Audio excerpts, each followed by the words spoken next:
Like lastly, which model of an atom was proposed? That is known as Rutherford's model of an atom. Rutherford was proposing the model after his alpha scattering experiment, and he said that mass of an atom is concentrated in its center, that is nucleus, and nucleus is very small compared to whole atom, and electrons are revolving around the nucleus in a circular orbit. Okay. Afterwards, he has also compared his model with planetary motion, that is motion of planets, which is elliptical. Okay, certain issues were raised, limitations were put, and finally we have a new model of an atom after Planck's theory and Maxwell theory. When we have understood nature of radiations, that is wave nature, and after that particle nature. That radiation has wave nature and particle nature. Wave nature says energy flows in a continuous form. Of course, continuous form it spread, it just travel. But when it is traveling in a continuous form, meanwhile it is having the segmented portions. Those each segmented portions are known as quantum. And in case of light, it is known as photons. Okay. Bohr's model of an atom को समझने के लिए आपके पास एक spectra का बात आती है। स्पेक्ट्रा क्या होता है? आप सबने विबग्योर के बारे में सुना है, विजिबल स्पेक्ट्रम की स्प्लिटिंग अप, कैसे आप उसको ट्रेस करते हैं? आपने कभी उसे किया है इस एक्सपेरिमेंट को? अगर आप प्रिज्म में से लाइट पास करते हैं,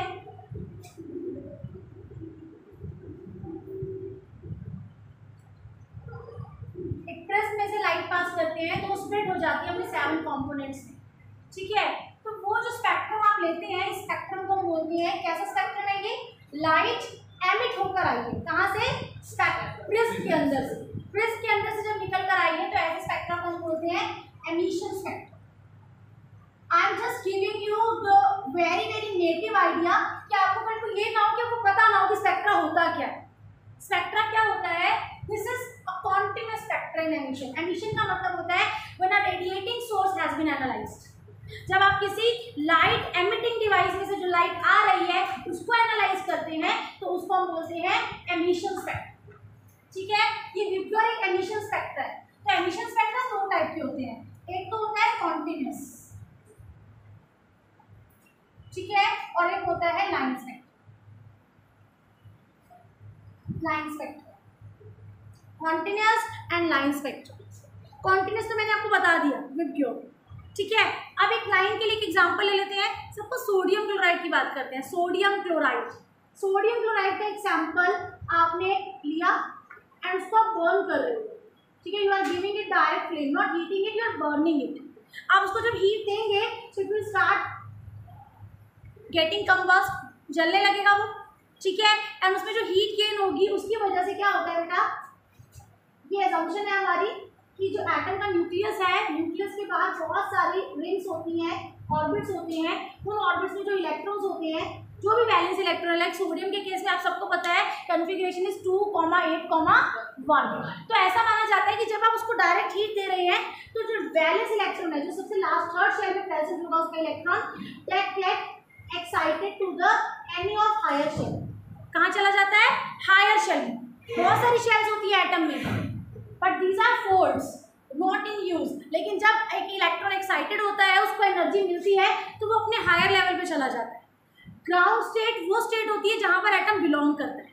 जिस स्टेट में एटम बिलोंग करता है, जैसे सोडियम के केस में वो 11वां इलेक्ट्रॉन थर्ड शेल से, सो उसकी होम शेल और ग्राउंड शेल कौन सी है? थर्ड। वो थर्ड से फोर्थ पर जाएगा, फिफ्थ पर जाएगा, या किसी भी हायर शेल पर जाएगा। We will call it excited state. Which one? Excited state. Excited state ऐसे होता है जैसे परमानेंट नहीं है, टेम्परेरीली है। इलेक्ट्रॉन वहाँ जाता तो है बट कुछ ही समय में उसको वापस लौट कर आना होता है। It has to come back, it has to drop down. तो अभी आपने इसको हीट किया, इलेक्ट्रॉन एक्साइटेड हुए, after that this sample will start radiating energy. होता है ना ऐसा? आप उसे कंबस्ट कर रहे हैं, वो सैंपल खुद जलने लग जाता है and it will start giving flames. वो जो फ्लेम्स होंगी वो येलो कलर की होगी। एंड अगर आप इस लाइट को, ये जो ट्रेवल कर रही है, इसको आप किसी ऑब्जेक्ट के थ्रू पास करें, जैसे फिल्टर करें प्रिज्म के थ्रू, एंड फाइनली आप यहाँ पर एक ग्राफ ले लें जिसको बोलते हैं स्पेक्ट्रोग्राम। स्पेक्ट्रोग्राम, यहाँ पर आप ओ तो लाइंस दिखती है बिल्कुल पैरेलल और बिल्कुल क्लोज, ये येलो रीजन में होती है, yellow lines. What these are? Yellow lines. इसीलिए हम ऐसे स्पेक्ट्रा को बोलते हैं लाइन स्पेक्ट्रा, क्योंकि ये हमें एक लाइन ऑब्टेन कर दे रहा है। This is giving us the light in the form of yellow lines. Only 2 lines you would get, and वो रीजन होता है ऑलमोस्ट 589.6 नैनोमीटर। लगभग इस वेवलेंथ पर ये येलो लाइंस होती है। एमिशन क्या है? When that device is emitting the energy, वो केमिकल जब एनर्जी एमिट कर रहा हो, उस एनर्जी को अगर आप एनालाइज करते हो तो आपको जो भी ग्राफ मिलता है उसको आप क्या बोलते हो? Emission spectra. ठीक है, अब बात करते हैं एक और स्पेक्ट्रा होता है एमिशन के अलावा, absorption. One spectra is called absorption.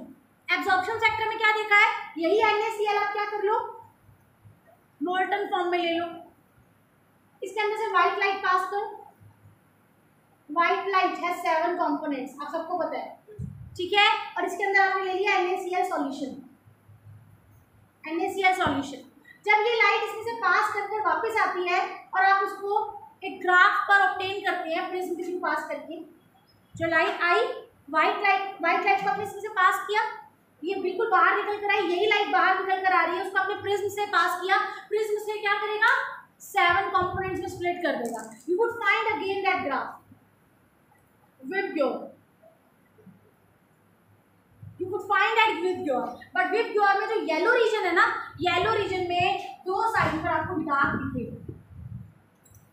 जैसे ये कॉन्टिन्यूस स्पेक्ट्रा है ना, ये डिसकॉन्टिन्यूस हो जाएगा। इसके अंदर येलो में बिल्कुल उसी जगह पर मिसिंग होंगी लाइन जहां पर ये येलो कलर था।